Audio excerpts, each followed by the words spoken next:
अस्सलाम वालेकुम।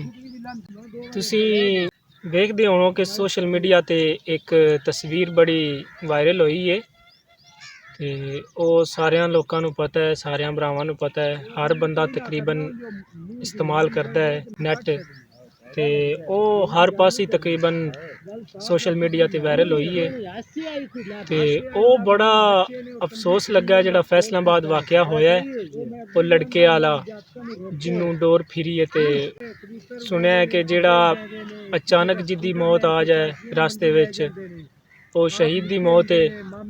इन्ना इलम तो नहीं, वैसे गल सुनी है, बाकी अल्लाह उन्होंने जन्नत ते जगह देवे ते ओ बड़ा अफसोस लगा, दिली अफसोस लगा। ते पैगाम यही है कि अपने बच्चों नू अपनी हिफाजत विच रखो, किसी गलत बंदियां नाल या किसी गलत महफिल नाल तुसी ना जान दो ताकि वो अपने सेफ रहन, वो इस बुरियां बुरियां कम्मां तो बचन। अक्सर अजकल बच्चे ज़्यादातर जड़े ने वो नशे ते लग रहे ने। नशे ते लगन दा तरीका यही है कि गलत महफिलों च जांदे ने, वो तो गलत मुंडियां नाल बहंदे ने, जेड़े नशई दोस्त ने उन्हां नाल बहंदे ने, उन्हां नाल बस आदत करदियां लो जी एक सूटा लाया, उतों फिर आदत पैंदी पै जांदी है, फिर अखीर एंड होंदा मौत ही हुंदा है। ते लिहाजा अपने बच्चों नू तुसी अपनी हिफाजत च रखो, उन्हां दा ख्याल रखो। ते यही बस पैगाम हुंदा है कि कोई भी नेक काम में असी उहदे तो बच्चों नू रोकदे ते नहीं, बहरहाल ते कोई कंजरियां आ जान, कोई खुसरे आ जान ते ओ नाल ओ पुछण तो बगैर भी टुर जांदे ने, तुसी उन्हां नू मना भी नहीं करदे और सारी रात भावें उधर रह रहन। कोई पता नहीं किदे गया किदे नहीं गया, ते कोई महफिल होनी है ना उधर उस जाना है, हला पुत्रा जल्दी आ जी, ध्यान नाल जाई या ना जा। इन्हां तो गुरेज करो, अपने बच्चों नू अपनी हिफाजत विच रखो, नेकी दी दावत दिओ, अच्छे कम्मां दी दावत दिओ। उन्हां नू ये सिखाओ कि वड्डे दा अदब की है या छोटे दा एहतराम की है, किवें किसे नाल बोलना है, किवें किसे नाल चलना है, किवें किसे दी इज्जत करनी है। बस कोई गल कर छड़े या गाल कढ़ देवे ओनू बस चल जी उल्टा ओनू अगू सुना देनियां ने या बेइज्जती करनी है या मारना है, लड़ाई झगड़ा। ते इन्हें तो गुरेज करो, अपने बच्चों नू अच्छी तालीम दिओ ताकि वो अच्छा तावन कर सकन, ताकि तुहाडी भी कोई पहचान बने।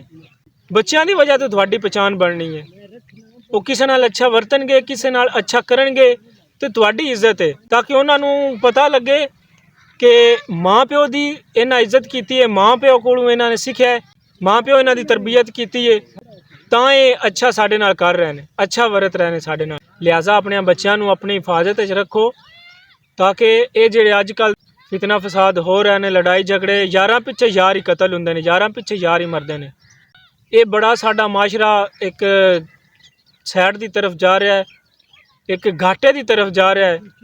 इस वजह तो जा रहा है जेड़ा असीं अपने बच्चों को अच्छी तालीम नहीं देंदे, अच्छी तरबियत नहीं करते। इस तरह अपने बच्चों को तुसी अपनी अच्छे कम्मां लाओ, कोई नेकी दी राह ते लाओ ताकि तुहाडा भी निजात दा जरिया बने। ते किसी नू कोई गल दसदा है, कोई पैगाम दसदा है या कोई भी मौजू या कोई अच्छी गल दसदा है, वो सदका जारिया है। कोई बंदा राह च जा रहा है ना तो उन्होंने राह सीधा नहीं दसना। अक्सर विच बंदे हैं, सारे तो नहीं, 5 उंगलियां बराबर नहीं होंदियां, फर्क है ना 5 उंगलियां विच भी। बच्चों को सिखाओ कि कोई भी बंदा रास्ते जा रहा है वो रास्ता पूछदा है, वो रास्ते 2-3 मुंडे खलोते हो ना तो शुगलो शुगली उन्होंने रास्ता गलत दस देंदे ने।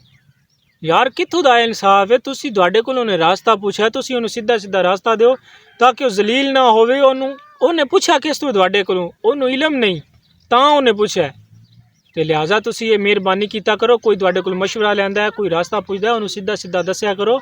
यार कल नूं तुहाडे ते भी ये वक्त आ सकता है, तुसी भी किधरे जा रहे हो तो रास्ता पुछ सकते हो, नहीं पता हुंदा बंदा पुछ लैंदा है।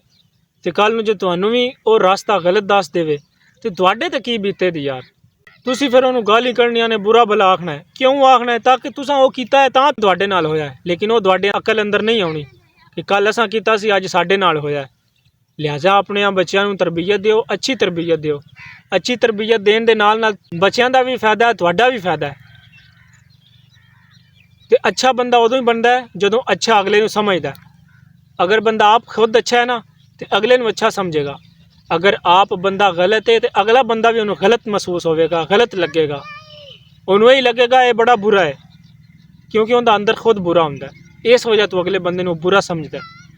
लिहाजा अपने बच्चों ਨੂੰ तरबियत दिओ, अच्छी तरबियत दिओ, नेकी ਦੀ दावत दिओ, नेक काम करवाओ, नाले करो। तुसी खुद करोगे तो वो करनगे, तुसी नहीं ना करोगे तो वो भी नहीं करनगे।